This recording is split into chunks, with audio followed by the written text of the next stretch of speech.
The film opens in Alexandria. A young boy slowly pulls a sword from its scabbard.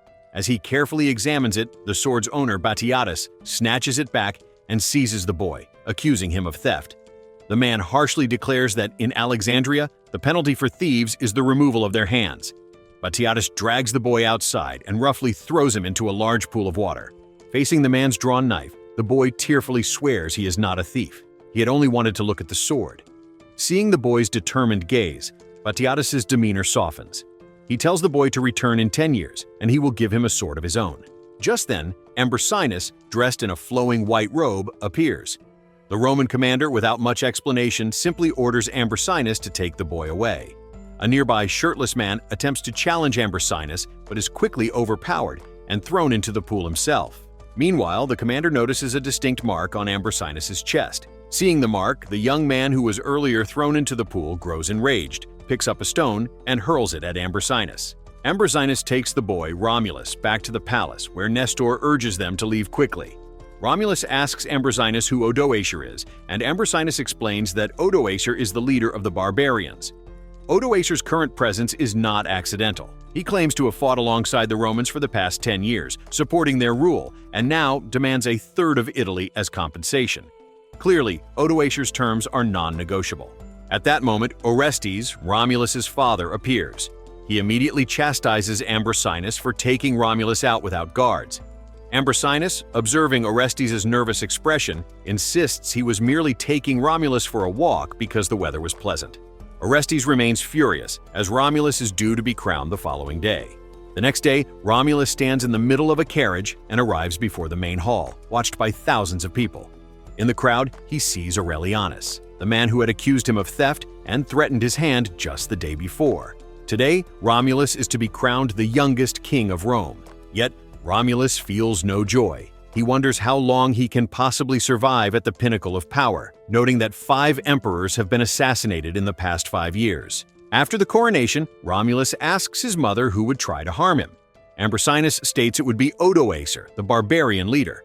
Orestes, however, intervenes, claiming Odoacer is his ally and dismisses Ambrosinus as merely Romulus's teacher. With that, Orestes orders Ambrosinus to be expelled from the palace. Orestes then introduces Romulus to Aurelius, the finest general, who will henceforth be fully responsible for Romulus's personal safety. As Ambrosinus leaves, it is Aurelius who sees him off. Aurelius asks about the symbol on Ambrosinus's chest, which triggers a flood of memories for the departing tutor. That evening, Aurelius peers into the distant mist, keenly observing his surroundings. Suddenly, chaos erupts outside as the barbarians launch a full-scale attack.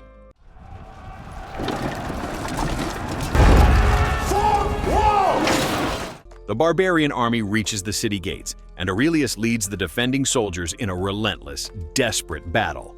The palace guards, severely outnumbered, are quickly overwhelmed and killed one by one. Romulus witnesses the brutal deaths of both his father and mother at the hands of the enemy forces. Soon after, Romulus himself is captured.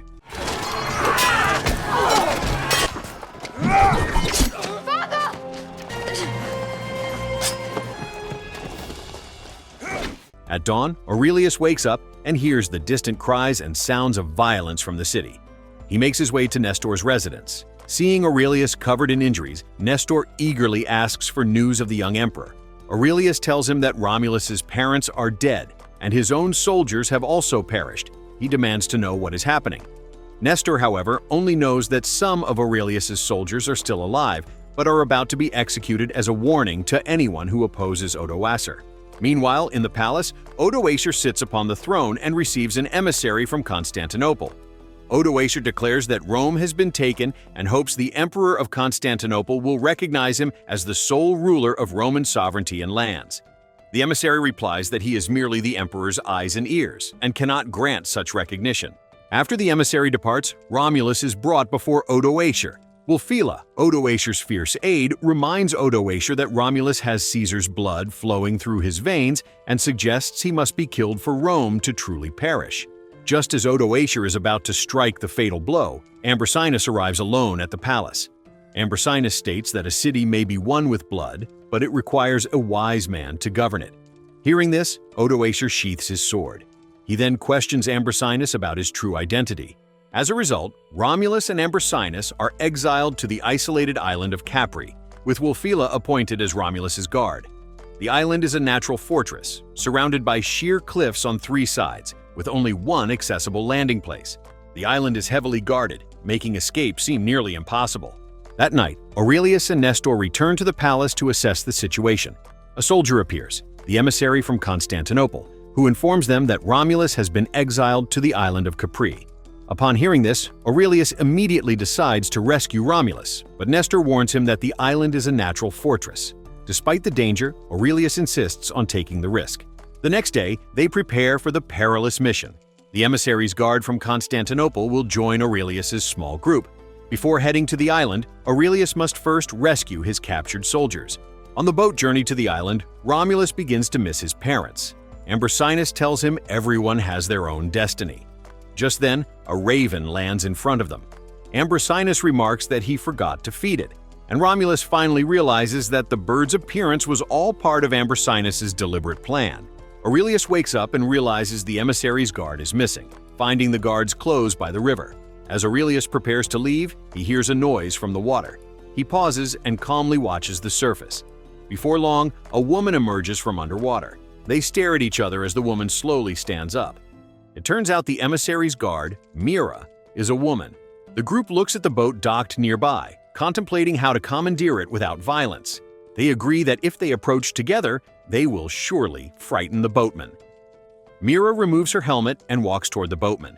Everyone watches Mira in stunned disbelief.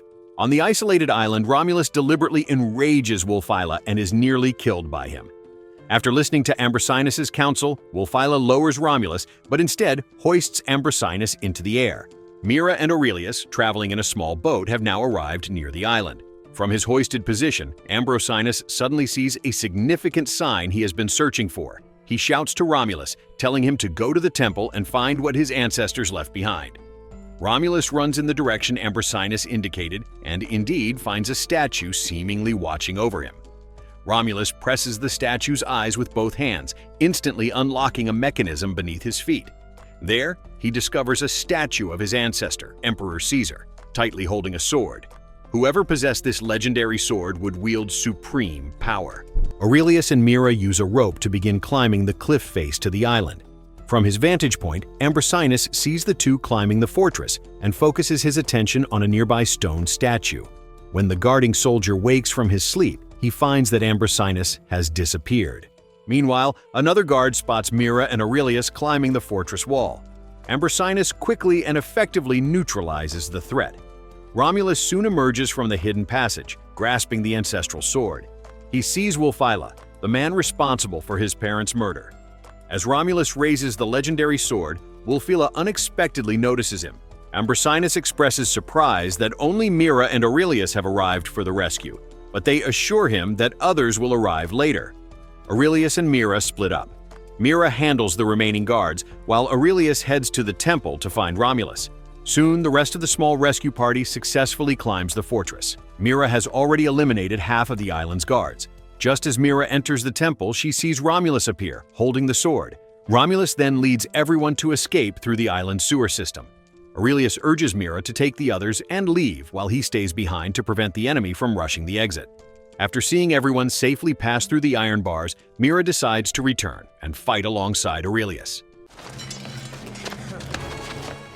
Facing a wave of approaching enemies, the two are forced to leap from the high walls of the fortress. Once everyone safely reaches the shore, they are stunned to meet Nestor. To their horror, Nestor has betrayed them and set up an ambush with the barbarian army.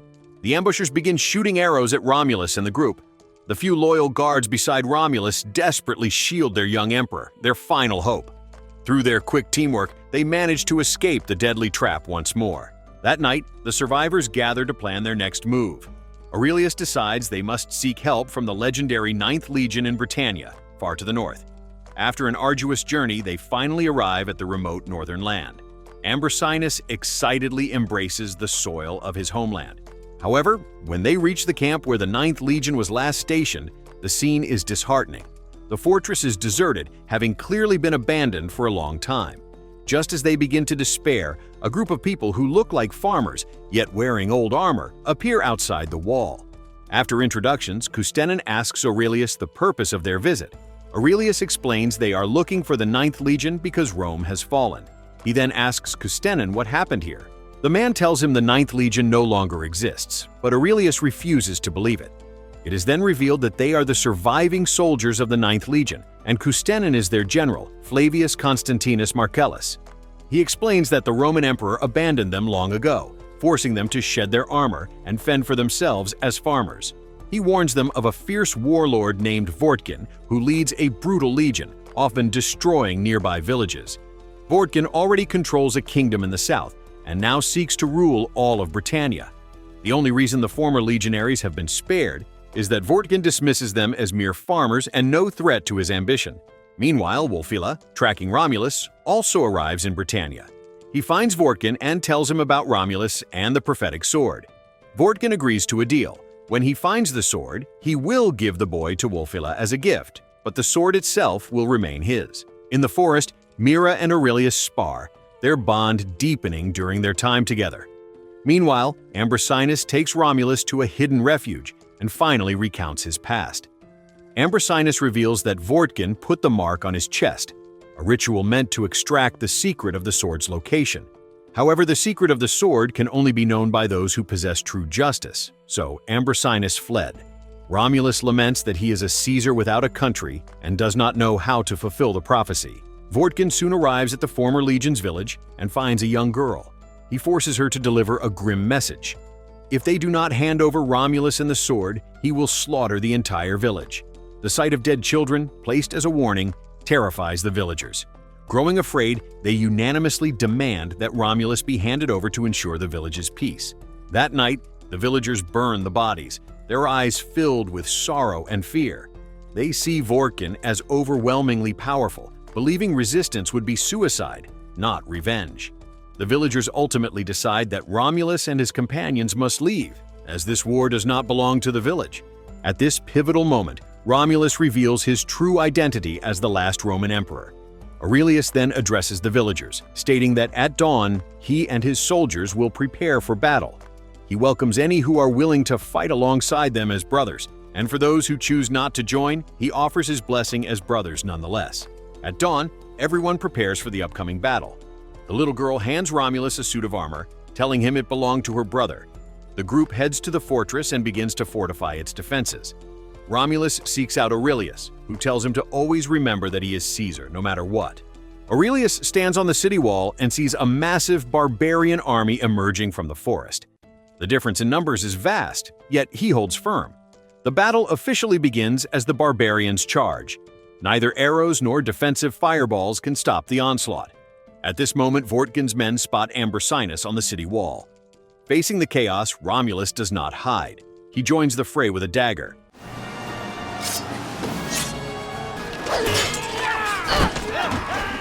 The city gate is soon breached, and the close-quarters combat begins, where the barbarians initially have the advantage.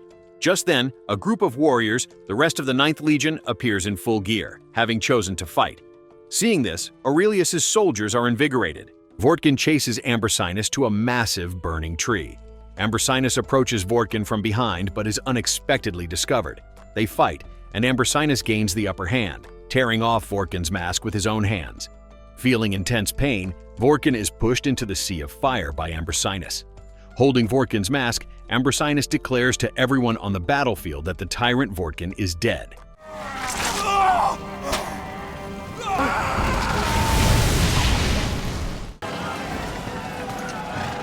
Vortgyn! He's dead! Cheers erupt, and the barbarian forces begin to scatter and flee. Just then, Wulfila spots Romulus and charges after him with his weapon drawn. At the critical moment, Aurelius rushes over to intercept the blow. Wulfila picks up a nearby sword and attacks Aurelius. Romulus takes up his ancestral sword and plunges it directly into Wulfila's body. He has finally avenged his father.